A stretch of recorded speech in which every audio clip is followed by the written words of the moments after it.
সবাই ভালো আছো। আজকে আমার মা রাঁধবে চিংড়ি মাছ।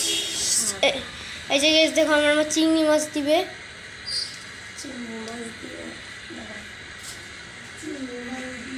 আমার মা চিংড়ি মাছ দিয়ে মিষ্টি কুমড়া দিয়ে আমার চিংড়ি মাছটা দিয়ে দিয়েছে।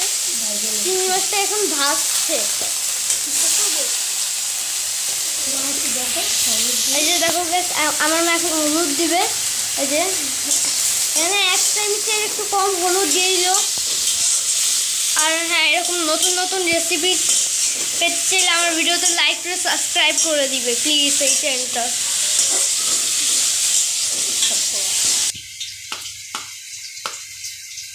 গাইস এখানে তো আমার মা এগুলো দিচ্ছে, তোমরা দেখতেই পাচ্ছ। এখানে দিল আদা বাটা, এরপরে পেঁয়াজ বাটা, জিরা বাটা, এই যে দিতেছে আবারও হলুদ এখানে। আর এখানে দেখতেছ মিষ্টি কুমড়া, এটা আচ্ছা হলুদ দিয়ে দিল 2 চামচ।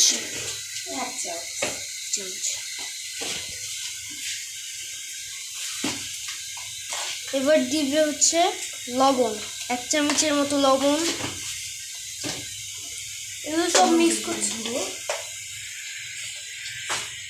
এখন দিচ্ছে মরিচের গুঁড়ো, 2 চামচ মরিচের গুঁড়ো। এবারে এটা মিক্স করবে।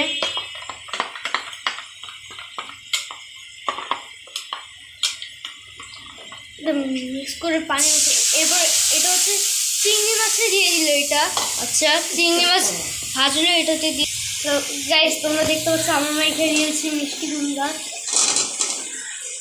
মিষ্টি কুমড়া দিয়ে এখন এটা কষি নেবে না, মিষ্টি কুমড়া দিয়ে এখন এটা কষায় নেবে। আচ্ছা চিংড়ি মাছ এখন আবার দিয়ে দিল ভাজা চিংড়ি মাছ। গ্যাস এবার দিচ্ছে আমার মা শাক। গ্যাস এটা হচ্ছে পুঁই শাক। আচ্ছা একটু জুম করে দেখাইলাম। আচ্ছা এটা হচ্ছে পটল ভাজি। আচ্ছা এটা হচ্ছে পটল ভাজি। গাইস দেখো এখানে আমার মা পটল ভাজিটা নাড়ছে, আর এখানে চিংড়ি মাছটা হচ্ছে, তো তোমরা দেখতেই পেলে।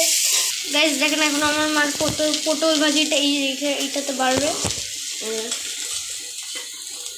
আমি এটা কয়েকটা মরিচ দিছো পটল ভাজিতে?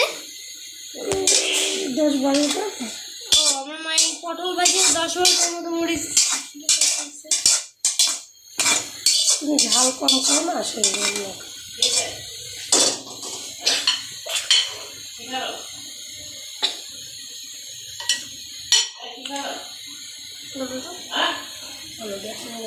এটা দেখেন গাইস এটা হচ্ছে পটল ভাজি। গাইস এটা আমার মিষ্টি কুমড়া, পুঁই শাক, তারপর চিংড়ি মাছ দিয়ে যেটা রাঁধছিল সেটা হয়ে গেছে। এখন এটা নামাবে। এই যে গ্যাস তোমরা কমেন্ট করে বলবে এটা কেমন হয়েছে। আর তোমরা অবশ্যই এই রেসিপিটা বাড়িতে ট্রাই করবে। এটা ছোট থেকে বড় সবাই পছন্দ করবে এই খাবারটা। আর বাচ্চা যদি না খেতে চায় তাহলে এটা দিয়ে খাওয়া দাওয়া অবশ্যই ওরা খাবে।